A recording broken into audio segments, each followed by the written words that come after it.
अस्सलाम वालेकुम dear students. आज का टॉपिक है केमिस्ट्री पार्ट 1 चैप्टर नंबर 1 का एटॉमिक साइज़। तो एटॉमिक साइज़ क्या है? It is a average distance between the nucleus and outer most shell of the atom. Outer most shell atom का वैलेंस शेल भी है और सबसे बाहर वाला शेल है। हमने कंसीडर ये करना है कि एटम का जो शेप है वो स्फेरिकल है, ठीक है। अब एटम के साइज़ को हम मेजर नहीं कर सकते हैं। ये एक शॉर्ट क्वेश्चन भी आता है कि why the size of atom can not be measured precisely. तो इसमें आपने ये दो रीज़न्स इसकी लिखनी है। पहली रीज़न क्या है कि एटम का साइज़ बहुत छोटा है और एटम से आप इलेक्ट्रॉन को बहुत फार अवे भी ले जाएँ ना, इन्फिनिटी पे भी ले जाएँ, तो वहाँ पे भी न्यूक्लियर फोर्स एक्ट करती है इलेक्ट्रॉन पे, ठीक है। तो बेसिकली जो आपके पास एटॉमिक साइज़ है उसकी डेफिनेशन के अकॉर्डिंग कि न्यूक्लियस से लेकर इसके सबसे बाहर वाले शेल के दरमियान तक का जो डिस्टेंस है that is called atomic size. और हम इलेक्ट्रॉन को बहुत फार अवे भी लेके अगर जाएं तो वहाँ पे भी न्यूक्लियर फोर्स एक्ट करती है। करीब भी ले आएँ देन भी एक्ट कर रही है। तो उसका वैलेंस शेल कौन सा है उसका आइडिया प्रॉपरली लगाना क्या है, इम्पॉसिबल है अभी तक। उसके बाद सेकंड रीज़न क्या है? Distribution of electron is affected by the near by atom. Let's suppose this one is an atom. इसके सेंटर में न्यूक्लियस है, वैलेंस में इलेक्ट्रॉन है। इसका नियर बाय जो साथ वाला एटम है उसके भी सेंटर में न्यूक्लियस है, वैलेंस में इलेक्ट्रॉन है। तो इलेक्ट्रॉन सिमिलर चार्जेस की वजह से इनमें होगी रिपल्शन की वजह से एक दूसरे को पुल करेंगे और इनका जो शेल है वो क्या होगा, डिस्टॉर्ट होगा, ख़राब होगा, उसकी शेप चेंज हो जाएगी ना।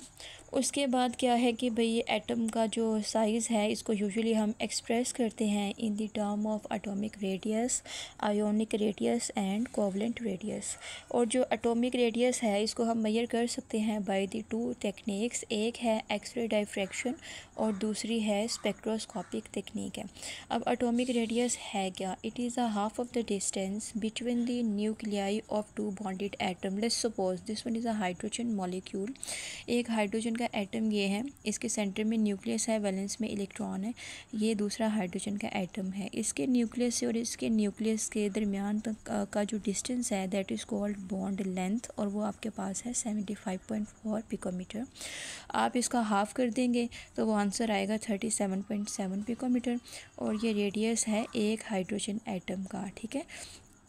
पिकोमीटर क्या है? ये रेडियस को मेजर करने का यूनिट है और इसकी वैल्यू क्या है? 1 picometer is equal to 10⁻⁻12 meter. अब यहाँ पे आपके पास एक मॉलिक्यूल है मिथाइल क्लोराइड, ठीक है।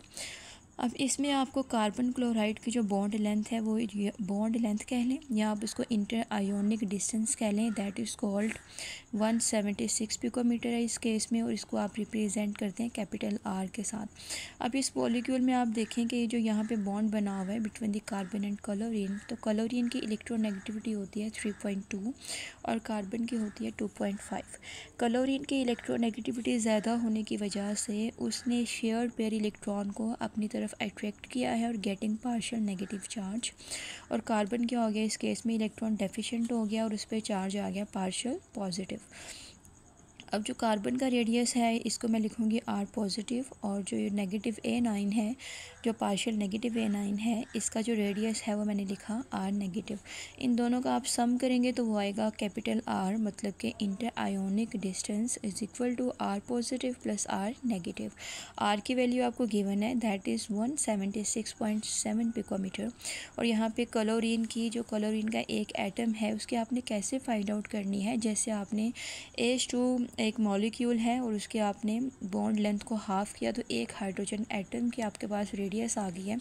सेम एज़ आप Cl2 के मॉलिक्यूल का आप मेजर करेंगे, बॉन्ड लेंथ हाफ़ करेंगे तो क्लोरीन की आई है 99.4 पिकोमीटर।